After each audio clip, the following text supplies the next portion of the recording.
And so I think it's important that you understand the clinical trial process.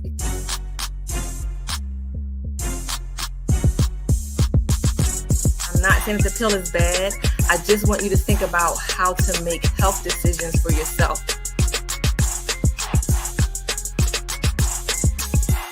You want to be especially vigilant, especially staying on top of it. Once I got the information I needed, I started to move in that direction about how to make health decisions for yourself. In your mind, what would you say to brothers that's not vaccinated or just people in general?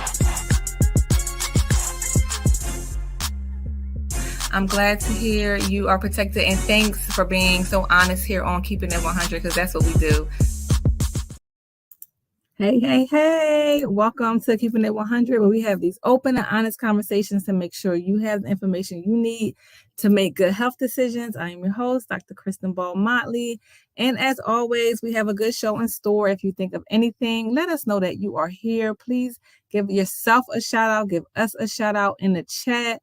And Dr. Tyan Thomas is in the chat waiting for y'all to engage and to answer questions you have, and also check out the chat to keep up on any resources that we'll share today.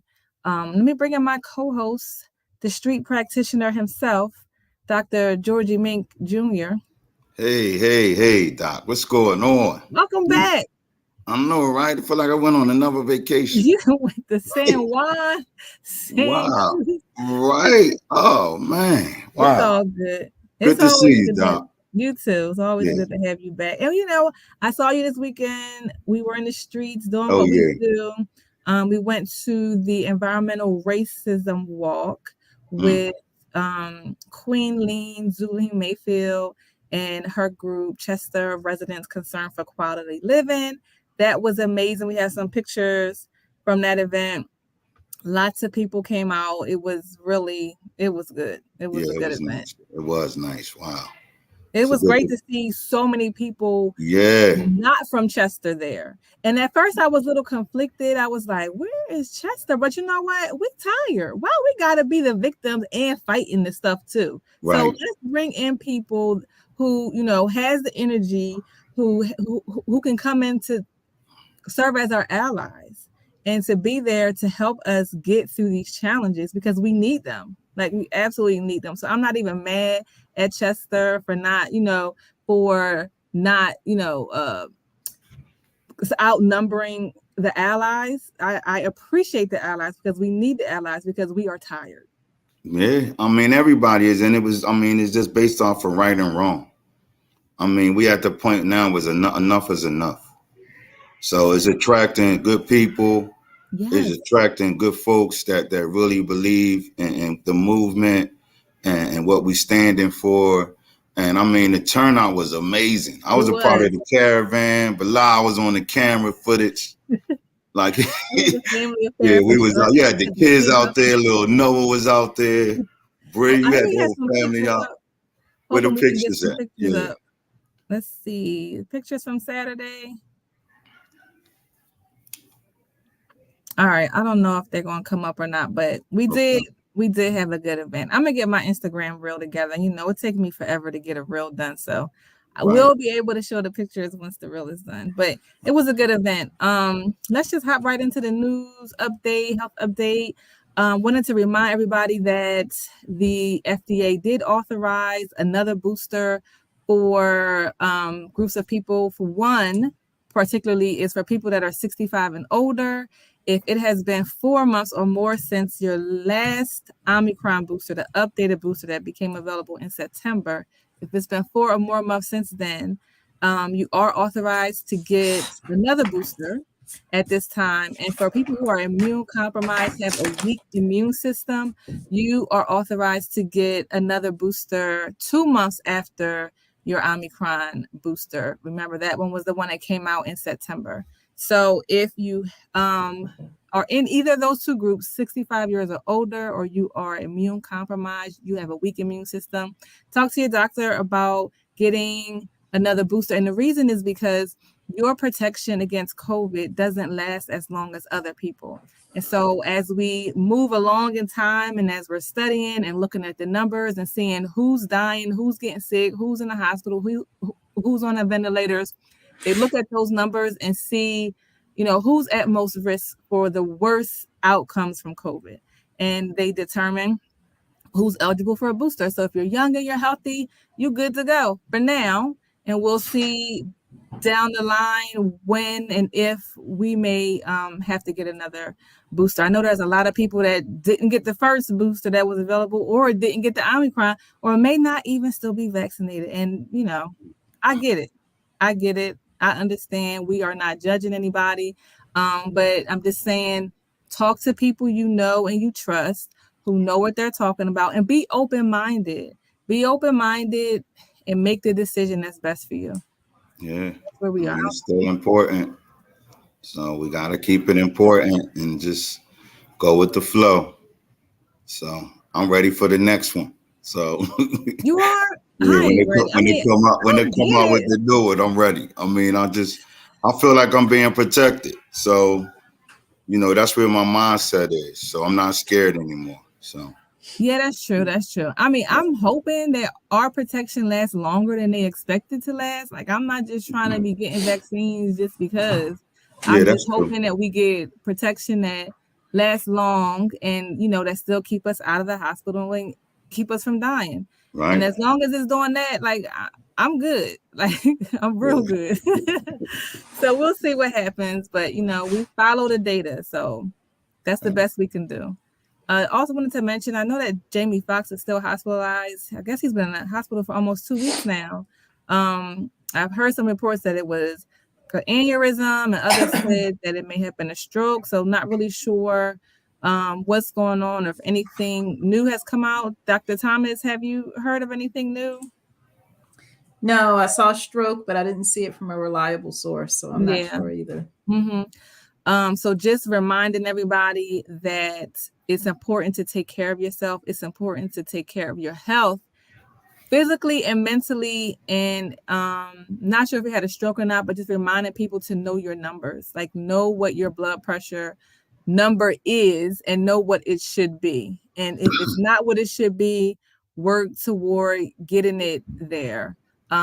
Because high blood pressure and heart disease can lead to strokes. Now, I feel like he may have had some bleeding in the brain, which is a hemorrhagic stroke, which is a little different than the strokes that are caused by high blood pressure. So I'm not sure what happened, but just the most important thing is that we all just really take care of ourselves and be proactive and not wait until we get to the ER to find out that we have all these different health conditions. So now I'm going to flip this back over to my street practitioner, and I'm going to check on him. Gee, how you making out with your doctor's appointment? What do you think I was talking to? Man, I know it was me. I just was trying to look outside to see if it was raining. But I'm gonna be honest with you. I made it, and then I missed it, and then I turned back into the same old brother. So I gotta get on it, Doc. I mean, as soon as we hang up, I will have some time, even if I just gotta go past there, because that line is always busy. Like, it is a busy place. I heard that they just very busy. They hired some new providers, I believe, and that the appointment time is now only 2 weeks, so you don't have to wait as long. Wow. I think I'm gonna end the show a little early today to give you a couple minutes, so that next week when we talk, I just can't. I'm not sure how long I can deal with these excuses from you, Jay. I know, right? Because they are excuses at this point. I just can't. And they just sounding like. I try to just piling up behind me, Doc. I'm at the end of it now. I'm at the end of it. Right. So we're going to end the show a little early today, so Jill has some time to call over the chest pen and get his appointment, and then we don't have to talk about this no more. That's true. That's true. Right. And I have no problem with that, but I'm definitely going to do it today, though. Thank you. And I'll have the update for you, and I'll have the time, and hopefully I might even get it before we have the show next week. Bam. Let's do it. All right, let's make that happen. Right. All right. So you guys know that the theme for The month is Child Abuse Prevention Month. And so this month we have brought on providers to talk to parents and to give parents the tools that they need to make good health decisions for their children. And so today we are talking about vitamins prevention. This is something that we don't talk about often. So I'm really looking forward to learning more. Our guest today is Dr. William King Jr. Dr. King, you can hop on. Hey, he is a pediatrician at the Pediatric and Adolescent Medicine Centers of Philadelphia. He is the vice president of the Medical Society of Eastern Pennsylvania, and he was the COVID-19 medical advisor for the Chester Upland School District during the pandemic. He is no stranger to the show. Welcome back, Dr. King. Hey, Doc. Hi, hey, thanks for inviting me on.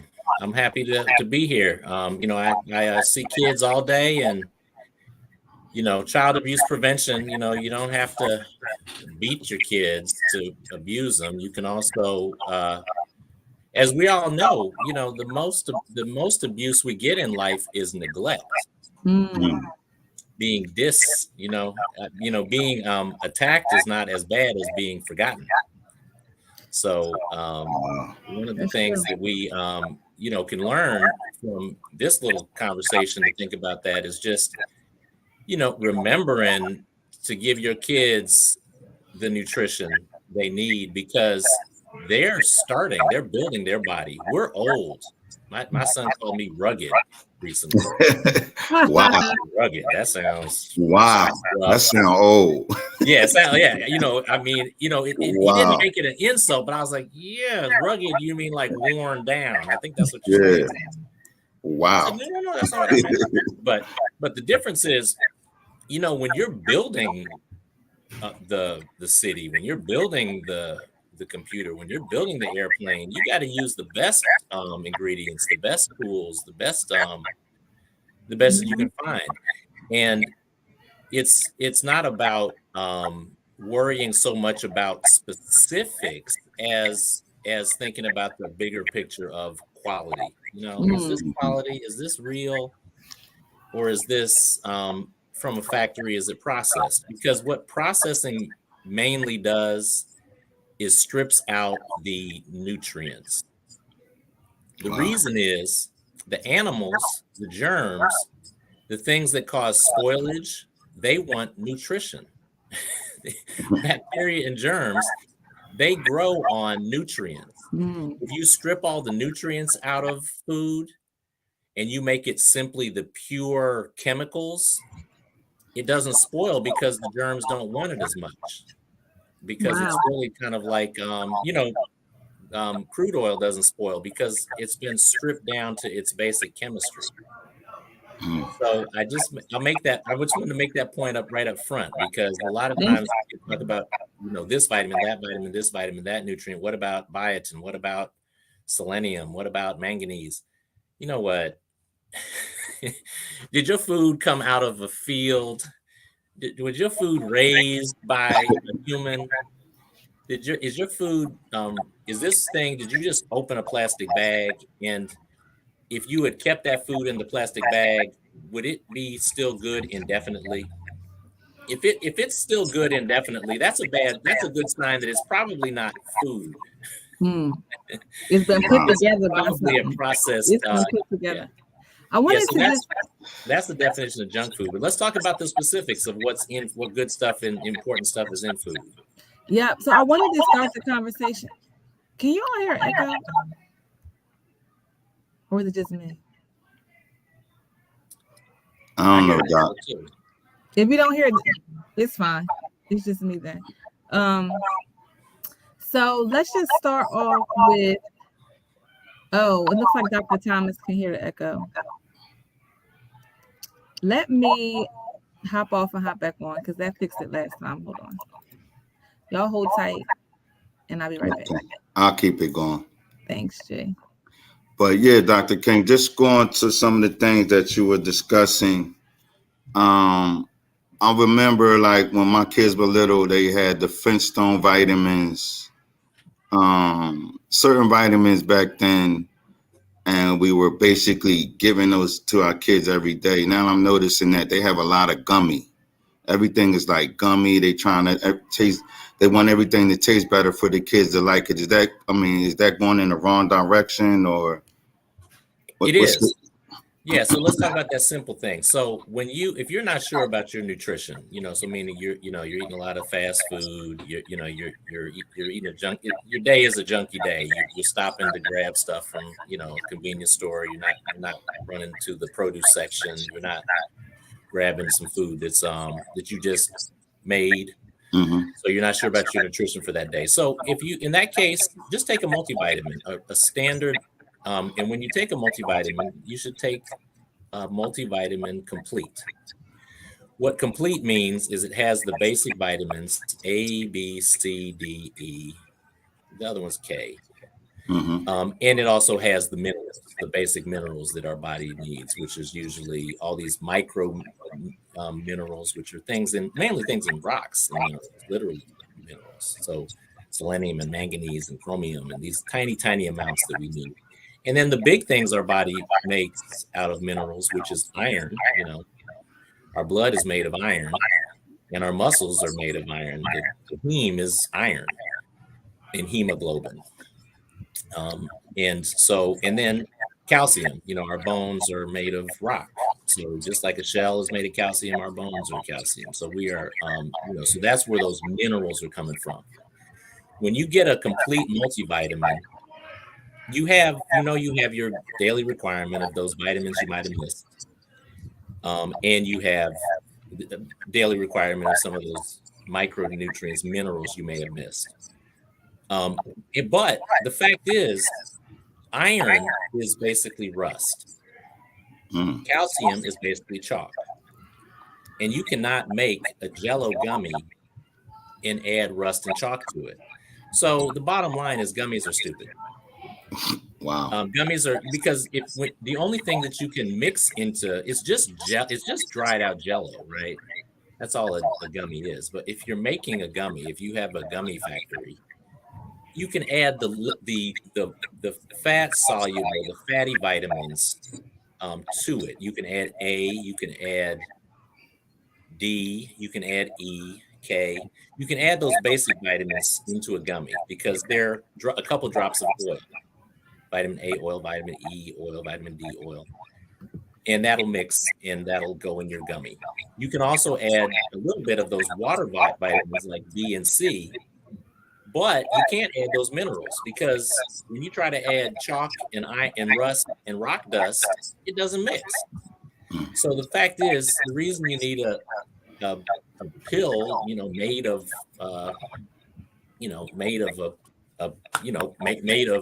rocks is that's what you have to put the iron and the calcium and the minerals in. So you need to put it in a little compressed. Basically, it is a little compressed rock. So that's what to get rocks, you need to eat rocks. So you can't eat Jell-O and think you got rocks. Right. So they can't put cannot at all put in enough iron and calcium into a gummy because it would turn into a big dusty mess. Yeah, Doc. I had asked Dr. King about like the gummy. Like it's a lot of gummy items on the market now, and I just was asking like, in comparison to back in the day when we had the Flintstone vitamins and all those things for kids. Now everything is gummy related. Like even for adults, they just want to make it taste better, and and he just basically broke it down that it's not good for you. With the it's not that it's not good. No, because it's jelly beans are delicious. Yeah. Right. Yeah, okay. And gumdrops are fine, but why would you think you should put your vitamins in them? They're candy. Right. Yeah, my thing is that if you want to eat candy, eat candy. Right. But don't pretend like your candy vitamins are vitamins. Copy. Okay. Here's another thing. How does my audio sound now? Is it okay? It sounds better. It sounds better. Okay, good. Dr. King, I'm getting some feedback from you. Me too. And I just think you might just need to like hop off like I did and hop back on, and that should clear it up. So close out the window and then click on that same link and come right back in. Okay. All right, G. I think that was a good question to ask.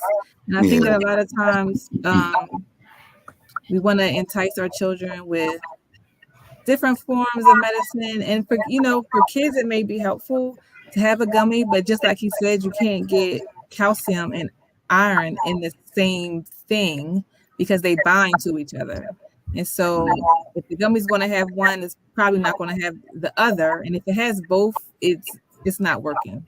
Right. So you have to take them separately. Dr. Thomas, do you have any insight that you want to share, particularly on that calcium and iron topic? No, I'm looking for something I can put into the chat, though. I was not aware of that. Okay, cool. All right, Dr. King, welcome back. Thanks for doing that. I wanted to just start off. Oh, yeah, all right, yep, that's perfect. I wanted to show a video. So I took my daughter to the orthopedic PA because she broke her toe.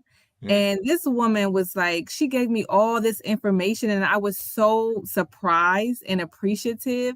And I was like, can you run that back real quick? So I took a little video of her talking about the importance of vitamin D. And I wanted to have us just to...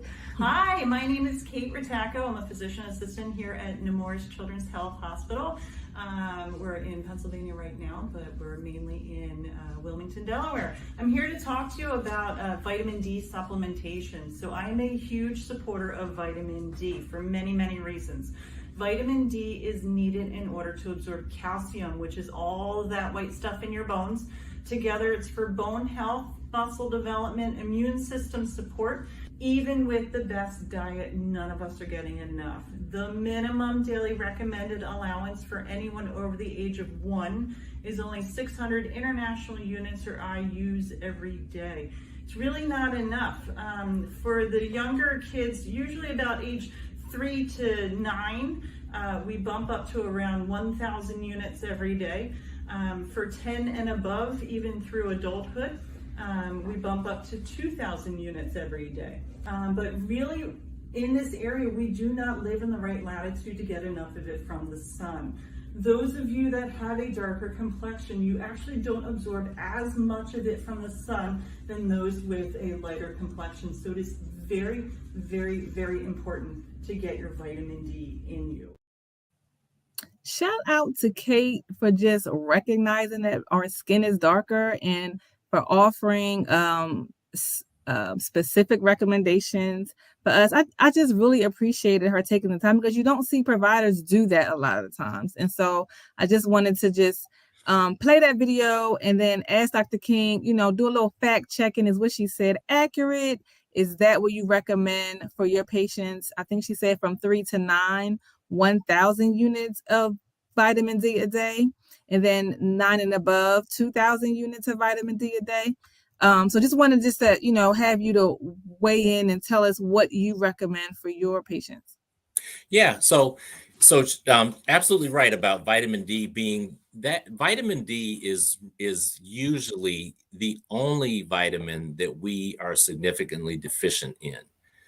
And that's because most of the other vitamins, which even if you're not a real good fruit and vegetable eater, which you should be, if you eat your fruits and vegetables, you don't need to supplement anything.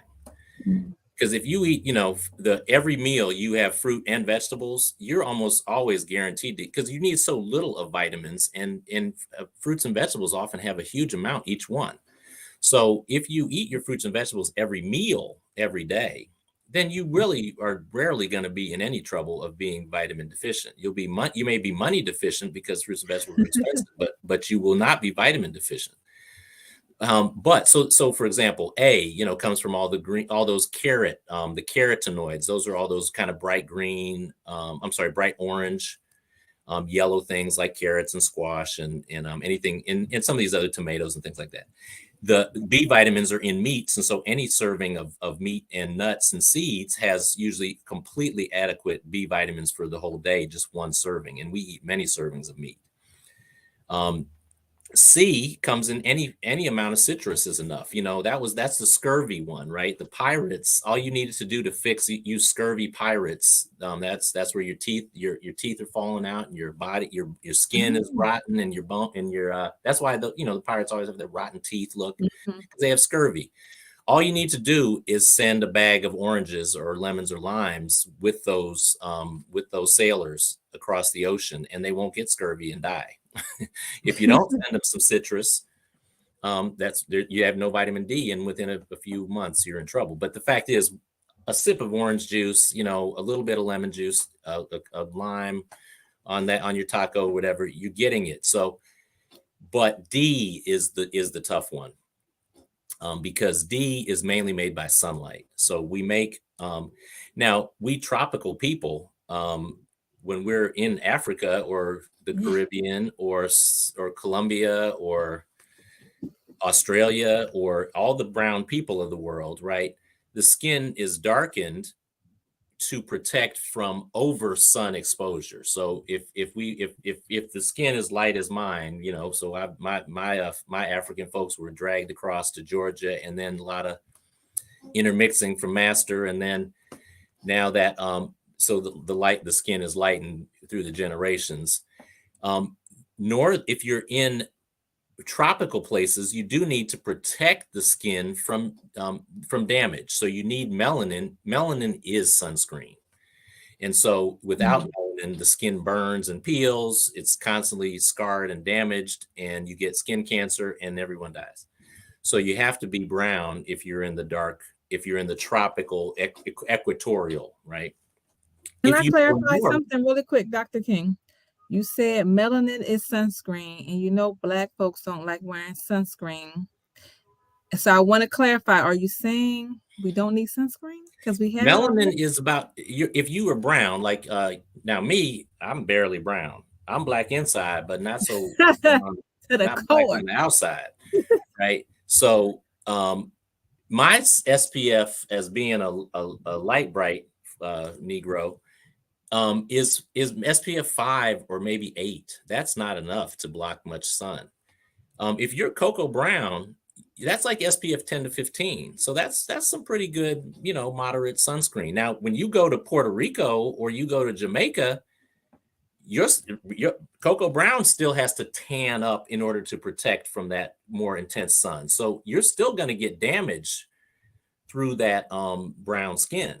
Now, when you've lived in Puerto Rico and the Congo and right on the equator, your skin has tanned up, and you really have very good sunscreen protection. So that's just a side information. Do you need sunscreen? Yeah. If you live non-tropical, you better use it until you are tropical. All right. So y'all heard what's that. the recommendation for everybody? And me, I need it almost all the time because my protection is SPF 5, right? When you wear sunscreen, you need to really protect from all damage about 30. Anything above 30 is kind of, but the thing is, cocoa brown, you're already halfway there. So it's mainly those first few days, your skin you are not up to 30. So you're going to get some damage. And because the brown protects from burning, you can still get sun damage because you don't get the burn. See, I burn I'm burned up before I get a chance to really damage my skin. So, all right. So you need to if you're traveling to a tropical zone and you're not living there all the time, which we're not, we're in Philly. You should protect yourself for the first few days for sure. And little kids, you need some protection. If you've lived there for a long time, I don't know anybody who lives in tropical zones who uses sunscreen. So give me a break. Melanin is good sunscreen, but you got to actually build it up. I like that combination hit. I like that. I hadn't heard that or learned that. Well, you can't really send that as a PSA because then you start talking about how much color everybody is. And, so PSAs are for everybody, right? So, So they can't give the PSA to say, okay, the light brown people, please use your sunscreen, and the white people, but everybody else is cool. That Yeah, we sounds got terrible. one message. It's One a terrible message. mess. Yeah. I But got you. practically speaking, the fact is, even when you're very brown, you still aren't like that full SPF 30. So back to how come my skin lightened, genetically, evolutionarily? Because if my skin is very brown and I'm in areas that are above the tropical zone, the sun is not at that direct angle to make my vitamin D in half an hour. And I would need almost all day of being in sun with that in this cold weather part of the world. So, anything that's not the tropics, Florida and above, then I'm not gonna the day's sun may not be strong enough. In the winter, it definitely won't be. But in the summer, to get enough vitamin D, all we need is about 30 minutes of direct sunlight on two limbs. So our face plus our bare arm, our face plus our legs in shorts. But the fact is, most of us get about 5 minutes of sunlight. We go from the car to the house. We go from the house to the car. Now, my grandfather and them in Georgia, we was picking cotton all day. We got plenty of sun. We didn't need vitamin D supplementation. We were almost in tropical areas, and even us light Negroes in the sun picking cotton all day, that was plenty of vitamin D. But none of us have been out there like that enough. So that's why you do need vitamin D supplements. Without vitamin D every day from sunshine, the vitamin D drops to almost useless levels in 48 hours. So 48 hours. what kind of how do we get the supplements? Are you recommending that we purchase something at the pharmacy? Yeah, so vitamin D is dairy. The fact is, us color folk who live in cities and suburban folk, public school kids, we all got enough dairy, which is vitamin D supplemented. 2 servings of dairy a day does get you pretty close to your vitamin D needs for the day, plus calcium. A lot of color folks are lactose intolerant, so they tend to want to skip milk because of the lactose problem. Lactate milk would do it. So 2 servings of dairy, yogurt or milk is enough. There's really very little vitamin D in anything else but dairy, because unless the milking animals concentrate it for their babies, it's not enough. So the sunshine and dairy are your main sources. Everything else you need, like bushels and bushels of collard greens, piles and piles of things. So practically speaking, you need your 2 servings of dairy and you need half an hour of sunshine. But since you need vitamin D for your immune system, the one thing we know, risk of COVID death, if your vitamin D levels are low when you catch COVID, your risk of dying doubles and triples. It's quite dramatic. So being vitamin D adequate when you catch a virus really is a big difference those first few days. The immune system uses vitamin D. Your bones turn to dust without vitamin D. Your bones get brittle and they start breaking. The reason color folk had those strong bones we talk about was because of the tropical sun exposure and the adequate vitamin D. And so if we don't get enough vitamin D, our bones get brittle like the white folks. White folks weren't outside getting the vitamin D sunlight exposure. That's the main reason. Because if they were outside, they'd be brown, tan. Darker. Yeah. Yeah. So my point about that is the vitamin D is the one you have that our kids are not getting enough. We're not drinking dairy. I talked to kids who got exactly no milk all week. They got no dairy at all week. And then the thing that's very surprising about vitamin D, adequate vitamin D is better than an antidepressant, meaning being vitamin D deficient is depressing, meaning it actually makes you depressed. So if you feel kind of like, I don't know why I'm depressed, go outside, get some exercise, sunshine, and fellowship. But a big part of the reason you will suddenly feel like your depression is improving is because your vitamin D levels are rising. So when people are depressed, they tend to stay indoors and the vitamin D keeps going down. So it's really a self-defeating circle. When you get sad, you're in grief, your serotonin levels go down, you start getting sad, you go indoors, you stay indoors, you pull down the screens and sleep, and your vitamin D levels drop, and your depression deepens and worsens, and it can be horrific.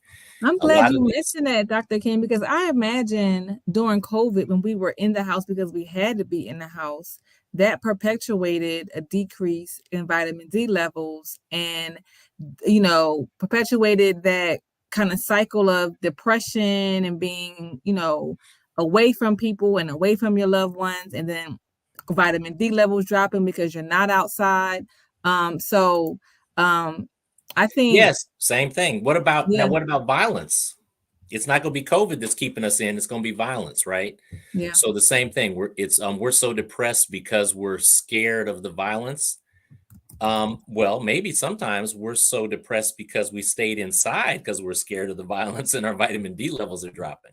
Yeah. So again, that fear of lead poisoning from bullets. That's different lead. Yeah. But that's one of my lead poisoning jokes.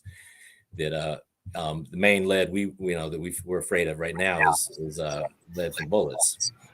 Yeah. But staying inside to avoid violence, not healthy. Not healthy. We gotta engage with the world to stop violence. And violence is in the homes, so we got to get outside. And if you go outside into the sunshine, violent people ain't outside in the sunshine. They doing business in the dark. That's the truth. That is the truth. We are up on time, Dr. King. Thank you so much for coming on and for sharing that information. It's helpful for me. Hope that other parents can make sure you're checking in on your vitamin D levels for yourselves and for your children, making sure that they are adequately getting the supplements that they need. So thanks again, Dr. King, for coming on. This is great. Now, G, we're about to close out, so you know what that means. You got a couple minutes to call Chest Pen and get your appointment. I have that number next week. Hey, thanks you guys. 30 minutes of sunshine and a serving or two of dairy, and take your multivitamin. That will kind of cover you. But go to the produce shop and get your fruits and vegetables. They're full of all the vitamins we need, A through E. Appreciate it, Dr. King. Yeah, thanks. So we'll be at the Smart Single Mothers Are Really Trying event. They're having their first annual health fair on Saturday, May the 6th from 10 to 1. They're going to be at the Masjid at 14 East 7th Street in Chester. We'll be there. So check us out there. Remember, stay safe. COVID still circulating. Get up to date on your boosters. Get up to date on your vaccines to keep you and your family safe. And we will see you right here on Keeping It 100 next Wednesday at 12:15. G, text me your appointment date and time. I'm going to have to text Tanya too, because she reminded Dr. Thomas. Right. Thank you. Dr. Thomas and Dr. Motley, thank you. Y'all have a good afternoon. See you. Bye. All right. I'm glad to hear you are protected, and thanks